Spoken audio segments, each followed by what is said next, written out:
Hey everyone, welcome to my review for the 12-inch Tactical Bowie Survival Hunting Knife with Sheath Military Combat Fixed Blade from Defender Xtreme. That was a mouthful, but let's get into this. So here's your sheath for starters. So it's got a nice little belt loop. I mean, that's going to fit most belts, no problem. The sheath is just a, plastic affair, and it seems like, yeah, the only thing holding it in is just a strap, which is strange. Watch this. So you push this part of the strap out, and then, like, there's another part of it here. I guess that's to make it more secure. I guess if that's the only thing holding it into the sheath, then fair enough. But, not a terrible sheath. It's also got these loops if you want to wrap it around your leg. So that's nice. So here's the blade. Of course, very cool looking. It's got a really wide belly there.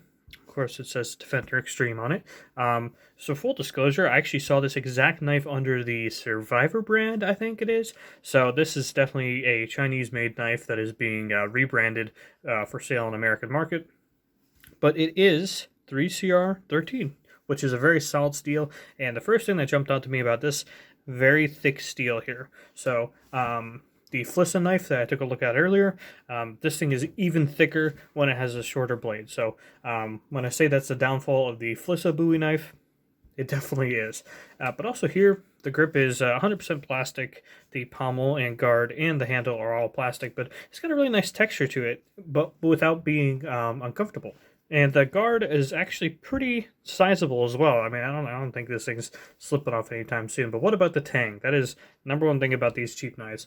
So the design here is actually really strange. So I did take this out. This is what's holding the whole thing together right there, that big bolt. It's not a bolt, but whatever. So essentially how this works is it starts thinning out once you reach the guard so that it fits into the guard. And then at the end of the tang, there's a little screw, and that's where this screw comes in. And I Loctited that, so I think it should be solid, but I wouldn't exactly call this full tang. Wouldn't have my life depend on it.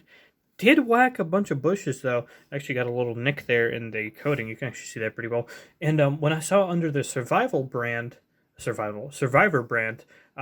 noticed it didn't have any coating on it. So maybe Defender Xtreme is doing this coating.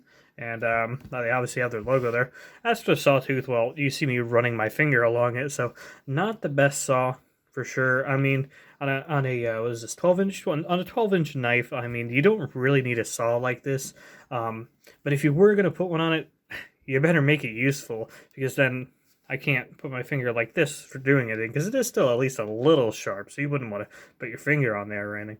But it had a nice feel to it. It's just it just feels like it's kind of neither here nor there. Like, the thickness of the steel is great, and the steel type, 3CR13, that's really solid. There's just a lot of things that are like, well, it's got thick steel, but it has the weird tang thing. A lot of give and take with this knife, so I can't say I would fully recommend it. But at $14, I would say it's like at a 4 out of 5 rating. Just if you want like a cool knife or something. If this was more like $20, then it would definitely be like a 3 out of 5. But at the $14 price tag, I think it's fair to say that this is I would say at the $14 price tag, this is a knife that comes out at about a 4 out of 5. And the sheath is nice too. Plastic, obviously when you hear something plastic, you think, oh, cheap and bad. But I mean, plastic's not bad. That's my review for the Defender Xtreme 12-inch Tactical Bowie knife. Thank you for watching.